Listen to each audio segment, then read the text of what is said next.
నిన్ను అడిగారా? కాసేపు గమ్మునుండు. చెప్పు బాబు, మా అమ్మాయి నచ్చిందా? మీరు ఊ అంటే మిగిలినవి ముందుకు వెళ్తాయి. శ్రీకర్ సార్కి నచ్చినట్టు లేదు. సంబంధం వాళ్ళని పంపించేయండి. ఏ అర్చన, నువ్వు చాలా ఎక్కువ చేస్తున్నావే. నోరు మూసుకునుండు. చెప్పు బాబు. అమ్మ వాళ్ళు మాట్లాడతారులేండి. సైలెంట్ గా ఉన్నాడంటే మౌనం అర్ధాంగీకారం.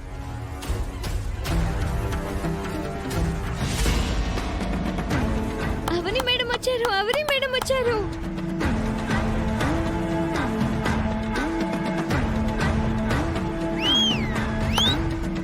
రండమ్మా రండి, సినిమా ఇప్పుడే మొదలైంది. ఈ పాటికి కాకితోనైనా మీకు కబురు అందాలి కదా అని అనుకున్నాను. అందేసిందనమాట. నిన్ను ఎందుకు తీసుకొచ్చానో నీకు తెలియదు కదా. శ్రీకర్కి రెండో పెళ్లికి సంబంధం మాట్లాడుతున్నారు.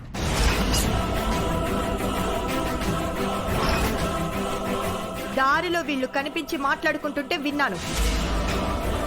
ఏమయ్యా, శ్రీకర్కి పెళ్ళైపోయిందన్న సంగతి తెలిసి కూడా మీరు ఎలా వచ్చారు? అసలు బుద్ధుందా మీకు?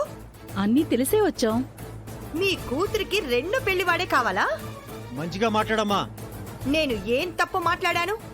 మీరు చేస్తున్న దాని గురించే కదా మాట్లాడింది. జరిగిన గొడవల గురించి వేదవతి గారు అంతా చెప్పారు. అవనిదే తప్పంటే కదా. తప్పు అంటే చెప్పు తెగుతుంది. ఏంటండి వీళ్ళు ఎలా మాట్లాడుతున్నారు? బయటికి నడవండి. అసలు బుద్ధున్న పనులేనా ఇవి? వెళ్తారా లేదా? దీని మెడలో తాళుంది, మరి దీని పరిస్థితి ఏంటి?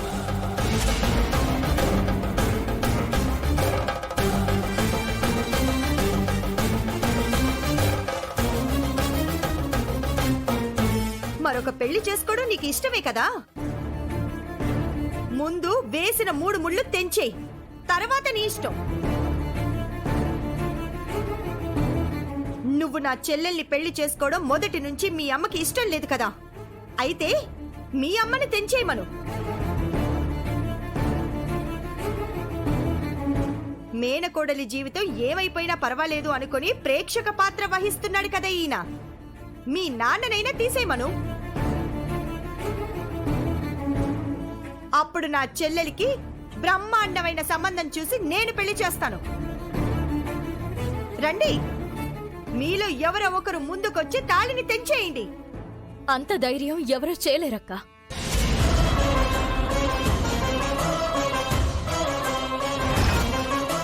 గొడవ పడతాను అని అనడం లేదు. తాళి మాత్రం తన దగ్గరే ఉంటుందని అంటుంది. మీరు ఎన్ని సంపాదించినా ఆవిడే మీ అసలైన సంపద. ఏంట్రా ఈ పిల్ల ఇంతింత పెద్ద మాటలు అంటుందని మీరు అనుకుంటున్నారేమో. గుడిలో అమ్మవారి సన్నిధిలో పెరిగిన దాన్ని కదా సార్. అందుకే నాకు అన్ని విషయాలు తెలుసు. మీరు మనసు మార్చుకునే ముందు మరోసారి బాగా ఆలోచించుకోండి. చెట్టు మొదలుని, మనిషి మొదటి మెట్టుని మర్చిపోకూడదు అని అంటారు. అలాగే మీరు మీ మొదటి పరిచయంను మర్చిపోకండి.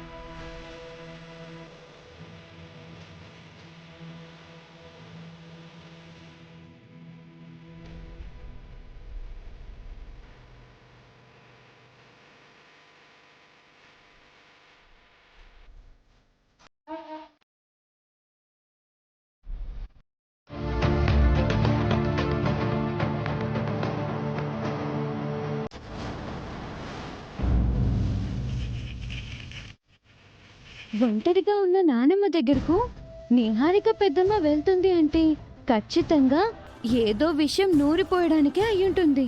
అత్తయ్య, మీరు ఏదో రకంగా మీ కొడుక్కి మంచి జీవితం ఇవ్వాలని చూస్తుంటే అవని చెడగొట్టాలని చూస్తుంది.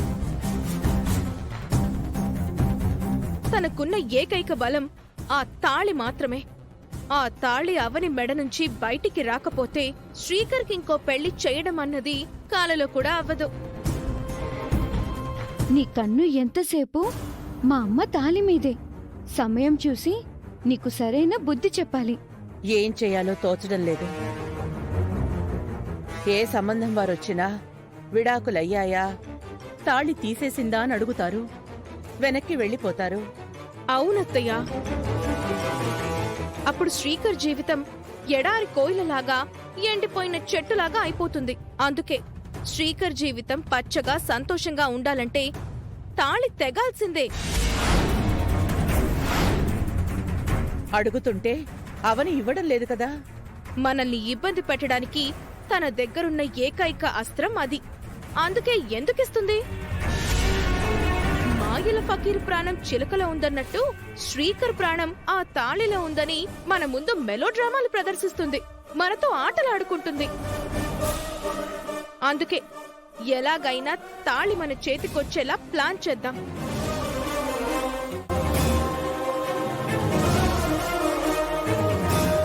శ్రీకర్కి ఇబ్బంది కలగకుండా మన పని ఎలా సులువవుతుందో అర్థం కావడం లేదు.